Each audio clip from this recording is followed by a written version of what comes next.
I've been thinking a lot lately about culture.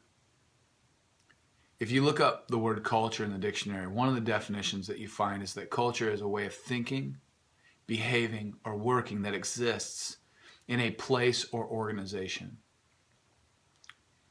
Most of the time when I think about culture, I think about it in a negative way. I think about the culture of the United States, or the culture of young people, or the culture at Delta High School. And the reality is that culture is not dangerous inherently. Culture is powerful.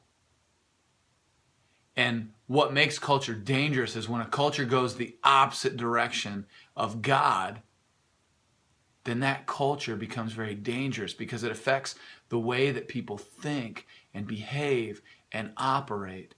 And if that is in the opposite direction of God, that culture is less than. Not all cultures are created equal.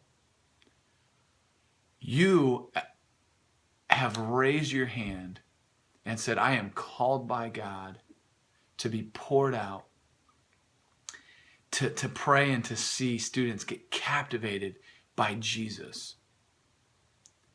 One of the things that comes along with that calling is culture. I want to challenge you and encourage you with the thought that you are actually a culture creator.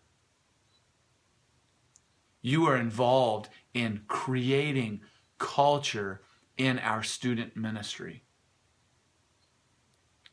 Now, our name Crash is not just a name. It's not just a logo that we selected out of the air. Crash is actually deeply connected with the culture that we're trying to create. Crash is in reference to a group of these guys, of rhinoceroses. And when rhinos group together, they're referred to as a crash. Now, one of the things we all know about rhinos is they're very big and powerful, and could be very destructive, especially when you recognize that not only are they big and intimidating, but they're also extremely fast. Rhinos are actually faster than squirrels. So next time you see a squirrel scamper across your yard, I want you to think, man, what if that was a rhino? Right? Kind of a crazy thought. The plot kind of thickens when we recognize that rhinos have very poor eyesight. And so when a group of rhinos forms a crash and they start running, whatever's 31 feet out in front of them better look out, because a crash is an unstoppable force. The culture that we're trying to create in our youth ministry is one that is led by faith. And if we are led by faith, if we create a culture of faith, we become this unstoppable force that is running with abandon towards God, and impact happens. Lives are changed. We become an unstoppable force. In Hebrews chapter 11, verse 6, it says, without faith, it's impossible to please God. But anyone who comes to God must believe that he exists and that he rewards those who earnestly seek him. The culture that we're creating, the culture that we're striving to create, is a superior culture. It is a culture that is built on faith. Although we cannot see everything in front of us, we run full speed together in faith. Hebrews 12:1 says, therefore, since we're surrounded by a great cloud of witnesses, let us throw off everything that hinders and the sin that so easily entangles, and let us run with perseverance the race marked out for us, fixing our eyes on Jesus, the author and perfecter of our faith.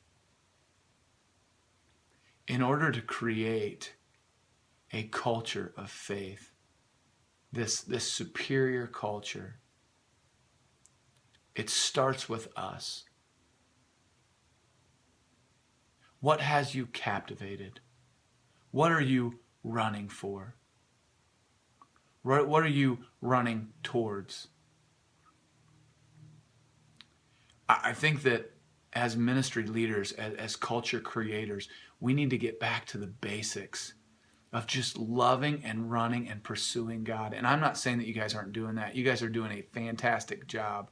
I am so proud of each and every one of you and the way that you pour out into students. I'm simply trying to refocus us as a ministry and recognize what we're about. We are about creating a culture that is built on faith. What type of culture are we creating? Just want to encourage you guys to get out there and love students and love God and run with faith, because God cares for you and because he rewards those who earnestly seek him. He is who he says he is. Keep being poured out. I love you guys, and it is a privilege to do ministry with you. Have a great week.